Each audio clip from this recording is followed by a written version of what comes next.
Hi there. This video is a video that's designed to help those who are going through some transitions and trying to make some big decisions about their life and are having a hard time listening to maybe their intuition, are having a hard time hearing what the body, the emotions, the soul, the intuition is trying to tell them. I know from personal experience that sometimes when we're really stressed out, we tend to tense up, and oftentimes we'll go into a space of I don't know what to do, and or we'll go into a space of I'm going to do everything because we're afraid to get clear. We're afraid to settle into ourselves and feel what's going on because it feels scary. So one of the things that we have to do really first is calm our nervous system. So what I would encourage you to do, because these are some really important tips on really listening to yourself, because I think in our society we've been taught a lot not to listen to our intuition, not to listen to our emotions. I mean, if you think about it, throughout history in the United States and other countries, if you were living in an emotional state, you could be put in an insane asylum for that kind of stuff. So we have a lot of traumas around being able to listen to our intuition and listen to our body.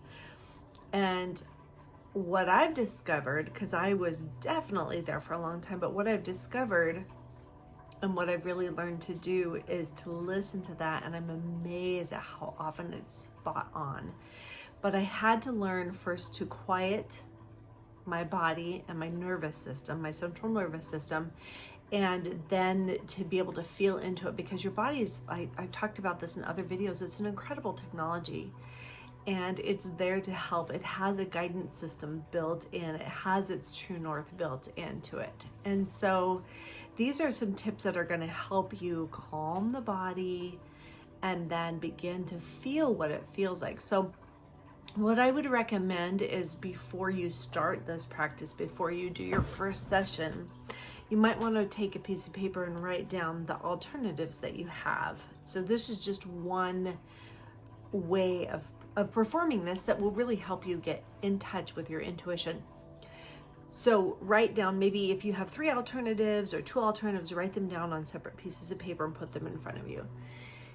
Then I want you to just very much sit down into your chair and allow yourself to settle into stillness. Now, when we are in transition or grief or loss and our emotions are really big, calming our central nervous system can be very hard, but it's really, really important to do. So some of the things that I found that really calm my body, and this is actually a universal thing, is that hugs for the body like this, and just like this is an automatic, like the body goes into that mode of like, oh, I'm being held and nurtured, and that's something that can really begin to calm the body. So do that first, maybe if you're comfortable with that. I find that sometimes just really feeling into even my fingertips like this, when you start doing this kind of work, you start realizing that there's so much energy between your fingertips.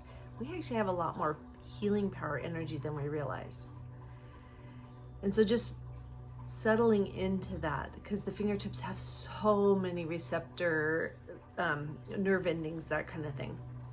So settling into that, I was trying to say nerve endings, but anyway, receptor sites for nerves and for feeling. So that can be something that's really helpful. Again, just doing this, whatever calms your body is really, really helpful. Also begin to deep breathe. So our bodies will only calm down, our vagus nerve will only calm down, and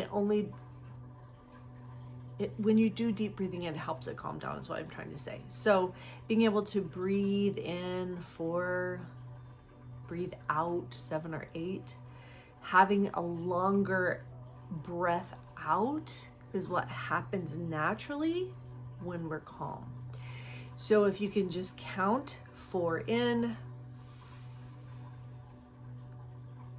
to yourself and then breathe out. I like to do a sigh of relief in my breathe out. For 7 or 8. And it just calms the body and makes it feel better. Do that until you know that your central nervous system is calm. And this is really, in order to hear our intuition, in order to hear the voice of our heart, we really have to be in that space. Now, that doesn't mean you're not going to have times where you get a quick download of intuition, especially as you're learning to listen to yourself. I didn't really know how to do this, so this was really helpful. The other thing that I started doing is just really feeling into my heart. And as you begin to grow spiritually and heal through some of your wounds and your trauma, you begin to feel just how powerful this organ is. If you ever follow like the Heart Math Institute or any of that, you start to find out that our heart is so incredibly powerful. We have a whole magnetic field that extends out from our bodies in all directions that comes from our heart. And when you learn to really work with the openness of your heart, that's a really powerful thing as well. So a lot of times I'll just put my hand in my heart. In ancient traditions, the heart was also, there was like a more of a spiritual bridge heart right here above the heart that connects the horizontal, the earthly plane with the vertical, the spiritual plane. So it's this area right here is just really, really important to feel into. So feel into that. And then what I would recommend you do, and this is just one of many techniques that helps, and just the one that I am using right now that I find really, really powerful. And that is, you can put your hand over each one of those different scenarios or things that you wrote down, your options, your favorite options, or the things that you feel drawn to that you're not sure what to do first. And just as you put your hand over that, keep your eyes closed. And what is your body? What happens in your body when you do that? So for me, a lot of times if I'm preparing to receive information, I'll start to just scan my body. First before I do it, how's my body feel? Is it calm? Is everything feeling expansive and open? Does my central nervous system feel calm? Is my stomach in knots, or have I breathed in enough to feel calm? And then when you put your hand over that, you will almost always immediately feel something in your body. Maybe you'll feel a tightness in your throat. Maybe your stomach will go back to feeling a little bit nauseous or like it's in knots. You might feel an expansiveness. You might feel an excitement. You might feel like your body starts to lean in. There's different things that are going to happen in your body. So pay attention to those, because those are really, really important for discerning what it is your body and your soul wants next for you while you're trying to figure out these big decisions in your transition. Okay, so do that for each of those. And the one that feels the best is probably the one that is most aligned for what you need right now. This is just one way of beginning to listen to our intuition. It's really fascinating because growing up the way that I did, I was really kind of anti anything that I thought might be witchcraft or whatever. But it's been really fascinating how the last couple years I have used some different oracle cards. The first one I was drawn to was a starseed oracle card because about 8 years ago, this is a whole nother story, I discovered I was a starseed, and then I didn't want to talk to anybody about it because I was scared of judgment. This was actually about 9 years ago. But it was crazy because when I did start talking about it, I actually hadn't talked to anybody about my experience as awakening to being a starseed. And it was very funny because I was on my way to a work meeting and I was grumbling to Spirit about how I hated those meetings because we always got assigned seats and I thought it was dumb to be treated like children and blah, blah, blah, blah. And I just felt Spirit say, just stay open, just stay open. So I got down there and it was crazy because I got seated next to a girl who was brand new to our organization. And her and I throughout the day just started talking about stuff, and we just started vibing and just really like on the same page about so many very difficult topics. And at the end of the day, she says, I'd feel really hopeless except for a group of people on this planet that are called starseeds, and they're here to help raise the vibration on the planet. And I just started crying because I was like, I had to go in the bathroom and just let myself weep because I had all these things that I was experiencing, this awakening, and I had no idea what it was about.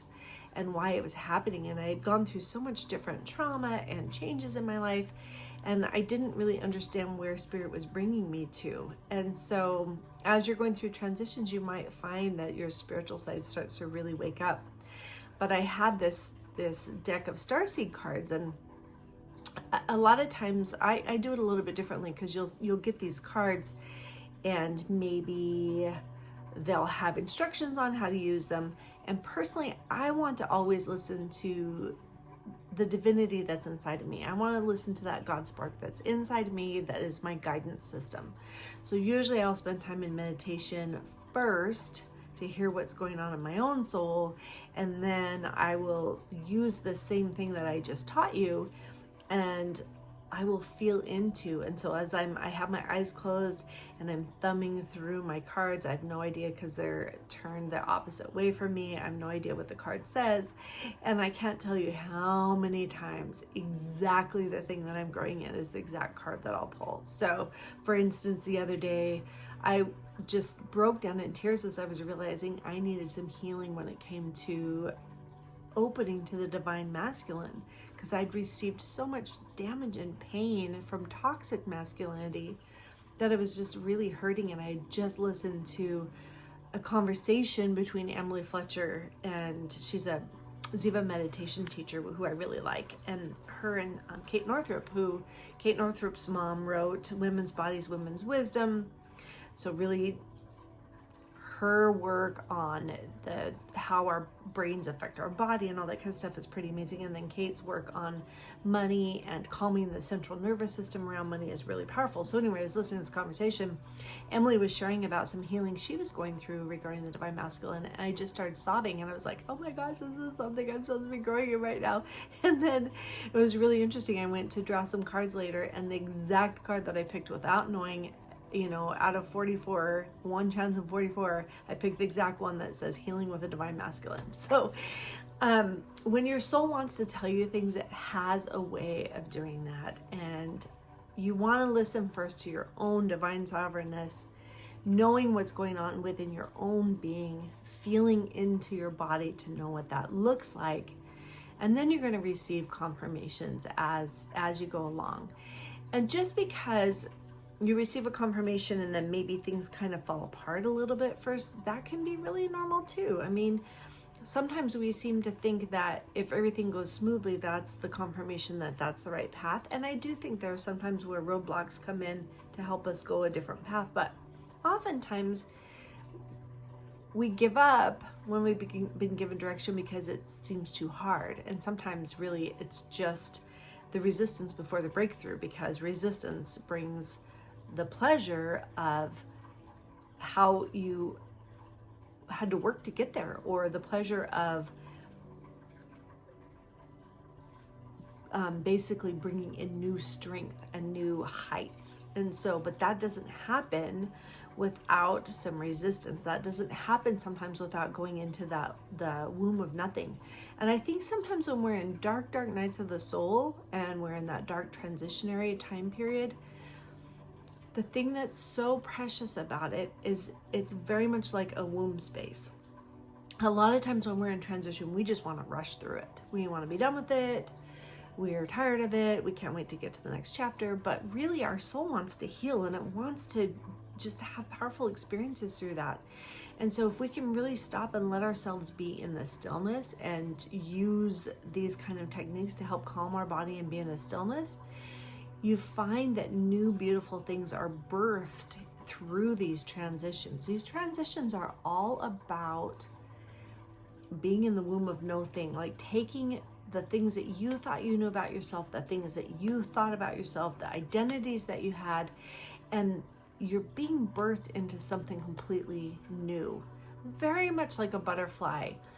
When butterflies go to move from that caterpillar into the butterfly, their whole perspective when they're a caterpillar is on the ground. It's boots on the ground, it's touching the earth.